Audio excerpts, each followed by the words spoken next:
తప్పిపోతూ ఉంటాం. ఓకే, చివరిగా ఒక మాట అండి. నిజానికి నైమిషారణ్యం అని ఇంతకుముందు ఎవరో చెప్పారు, అది వాస్తవంగా మనకి ఇక్కడ కనబడుతుంది.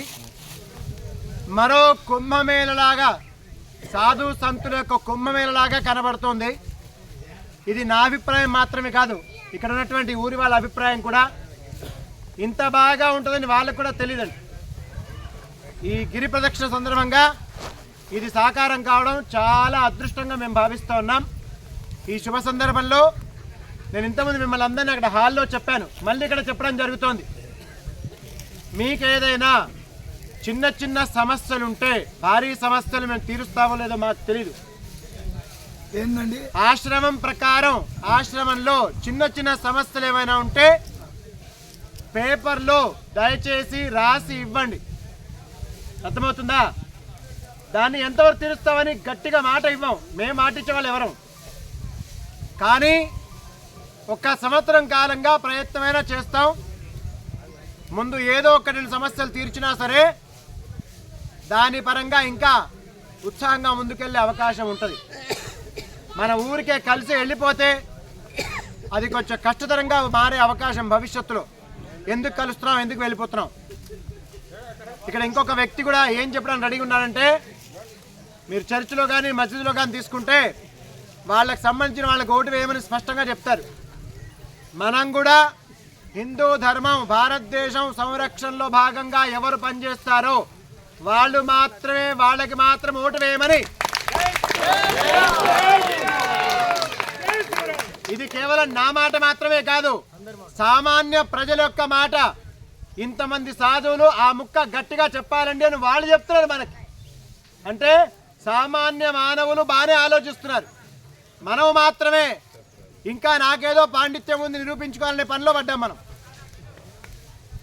కాబట్టి మన పాండిత్యం మంచిదే, స్వ ఆత్మానందం కోసం మనం దాన్ని వాడుకుందాం.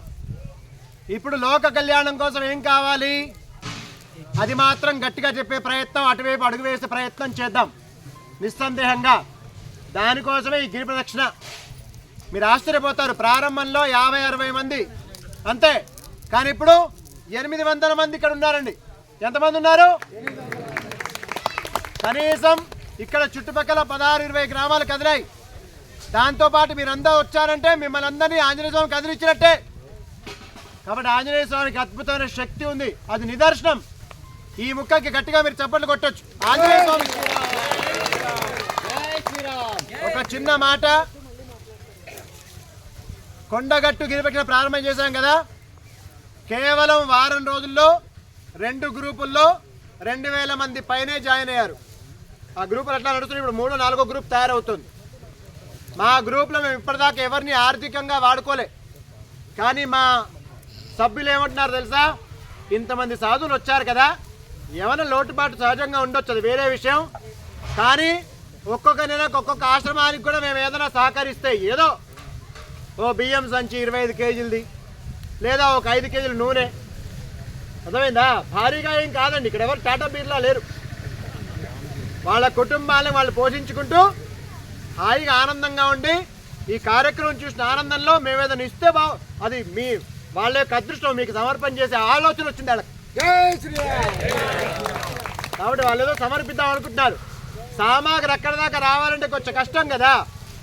దాని బదులు ఒక ఆశ్రమానికి ఒక 25 కేజీల బ్యాగ్ ఎంత అవుతుంది? 1500 రూపాయలు. ఓ నెలకు 1500 పంపించేద్దాం మనం.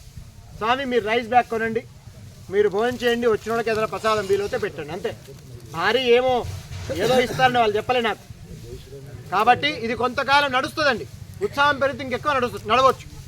అలా మా టీం నిశ్చయం చేశారు. కాబట్టి అదంతా కూడా మా అతిథి స్వామి సర్వేశ్వరాంబ స్వామి నడిపించేదిగా ముందుకు తీసుకెళ్ళగా మేము చక్కగా మీ అందరి సమక్షంలో విజ్ఞప్తి చేస్తూ ఉన్నాం.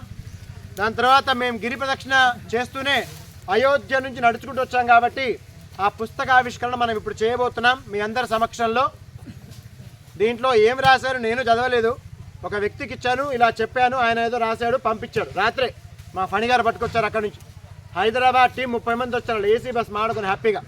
అందరు వాళ్ళ ఆఫీసులో 40 మంది సుకూన్సే కూర్చొని ఏది ఆఫీస్ వర్క్ చేసుకునే వాళ్ళు నెల శాలరీ ఇవ్వడంగానే హాయిగా ఏసీలు, ఫ్యాన్లు, బయటకు వెళ్తే కార్లు, మళ్ళీ దాంట్లో ఏసీ అలాంటి వాళ్ళు నడిచారు ఈరోజు పాపం. వాళ్ళ కోసం గట్టిగా చప్పట్లు కొట్టండి ఒకసారి. సో మనందరం కలిసి మన గ్రూప్ సభ్యులు ఒకసారి రావాలబ్బా. మన అయోధ్య పాదయాత్ర భక్తులు రావాలి ఒకసారి. మన సీనయ్య, ఓ సీనయ్య రావాలా? ఏంటది? తొందరగా, టైం లేదు, ఆగలేదు.